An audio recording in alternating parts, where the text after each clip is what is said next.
Shang-Chi, we mentioned the box office success last week. It ended at around 94 million in the US after the 3 or 4 day weekend. We're counting it as four if we're going to include Friday Pretty and good.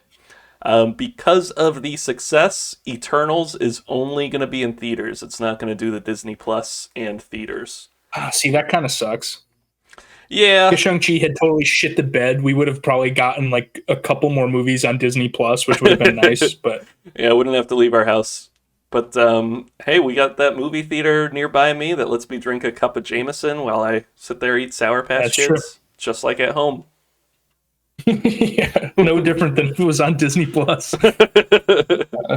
Yeah, I made a reference, and I only remember this because I was talking to you guys. I actually listened to the episode maybe like 2 weeks ago, last week, because it was like Monday or something, so it must have been from 2 weeks ago. But I talked about how that was when we watched the Far From Home trailer.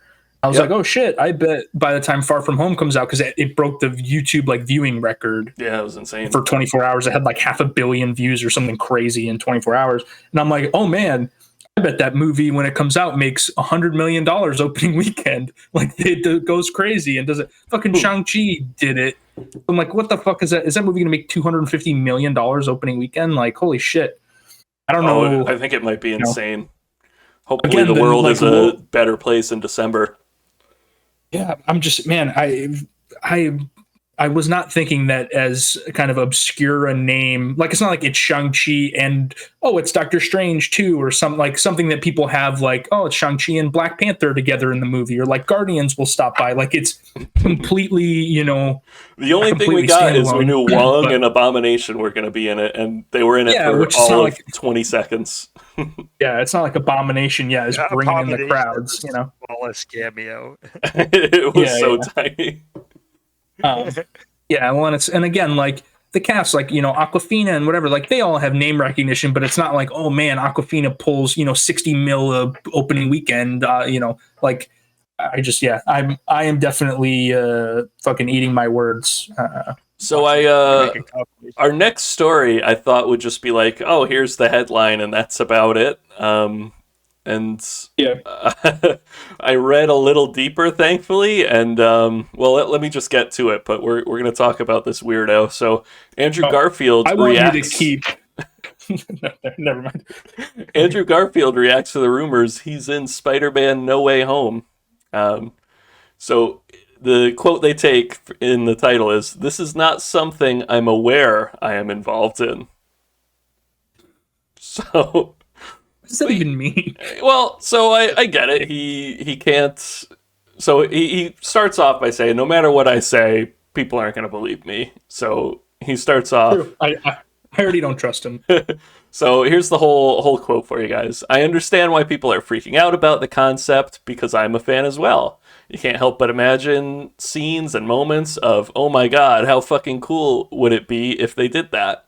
It's important for me to say on the record that that is not something I'm aware I am involved in." It's like, that's sort of a normal quote. Mm. I know I'm not going to be able to say anything that will convince anyone that I don't know what's happening. No matter what I say, I'm fucked. It's either going to be really disappointing for people or it's going to be really exciting. I know. So to be honest, like to me, I mean that sounds a little bit like he isn't involved, and I know I think that's like the big reveal is that like are they or are they not? But I mean, I think at this point with them bringing back the Otto Octavius and the Jamie like Foxx, Jay Electro. Jonah, Jamie Foxx from the Amazing Spider-Man, like the Andrew Garfield ones, like I think people are going to be pretty disappointed because that rumor has really gained steam. Yeah. That like I'll be I gutted. know if I go to the theater and like there's no Tobey Maguire Spider-Man like palling around with the fucking Tom Holland and stuff, like I'm gonna be bummed for sure. Sure. Like I'm gonna be Yeah. disappointed. Whoa. And it's one I'll of be those things crying like in the movie theater. Marty's going to send death right, threats to people at Marvel Studios if that doesn't to happen. Andrew Garfield. To Andrew So Garfield. I think And Tobey the thing Maguire. though is like, yeah, seriously, why the fuck weren't you? Yeah. But I know like when I want to say it was Last Jedi was coming out, and it was the whole rumor of like Darth Jar Jar like could be like, oh, is he a Sith? And will they bring? And I remember that like getting some traction and people being like, oh shit, could this like be a low key reveal that they pull in? But it's like that to me didn't have 10% of the credence that the Tobey Maguire, Andrew Garfield Spider-Man being in this one like has. Like to me, that seems so much more realistic because of the whole multiverse shit. Oh yeah. That's like the whole plot of the movie is this sort of joining of like the multiverse. So I know I personally, if there's no sort of bringing those guys back, will definitely be bummed.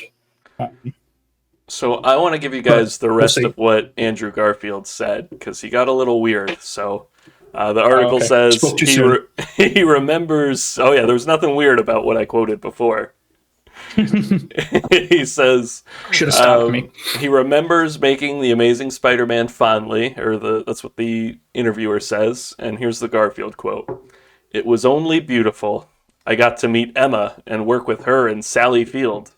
I had karma with Amy Pascal, who was a mother figure, and we would fight, but ultimately we loved each other on a deep level.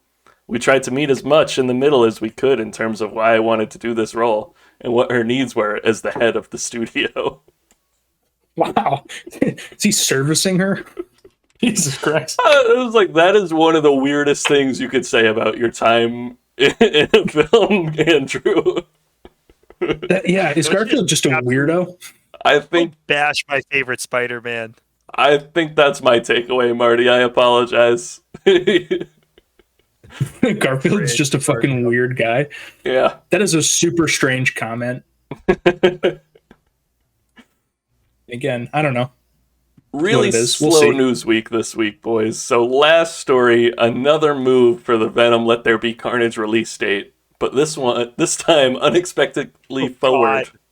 So it was delayed to October 15th. Now it's on October 1st. I think that's the date I accidentally said when we first ran the news story. So they heard the pod and they're like, oh, well, Cannonball said it's the first. So what do we got to do to move it? There's going to be a lot of disappointed Cannonballs fans if we don't release this on October 1st. That is just it's been October moved 8th 5 times. Who gives a shit? 5 times it's been moved. Jesus. I don't know. Maybe they're moving it away because is Dune and like all that stuff is like December, November. A lot of like the really big movies, I feel like are. Did I put Dune December, on our schedule? November. Yeah, you should put Dune on our schedule. I don't see it on. Oh, I did. Yep, 10/24 is Dune. So honestly, it might be something where they're like, we want Venom, or 3 weekends. Yeah, Venom was the weekend before, and then No Time to Die is the week after Venom now. Yeah, so I guarantee you No Time to Die and Dune, they're just like, our fucking movie's going to make no money, so we need to release it as soon as humanly possible. Because once Dune and No Time to Die come out, no one's going to see. Yeah, it goes No Time to Die, Dune, Eternals, Ghostbusters, Top Gun. Yeah. We're going to be spending some money on some movie tickets and some cups of Jameson. Oh, baby.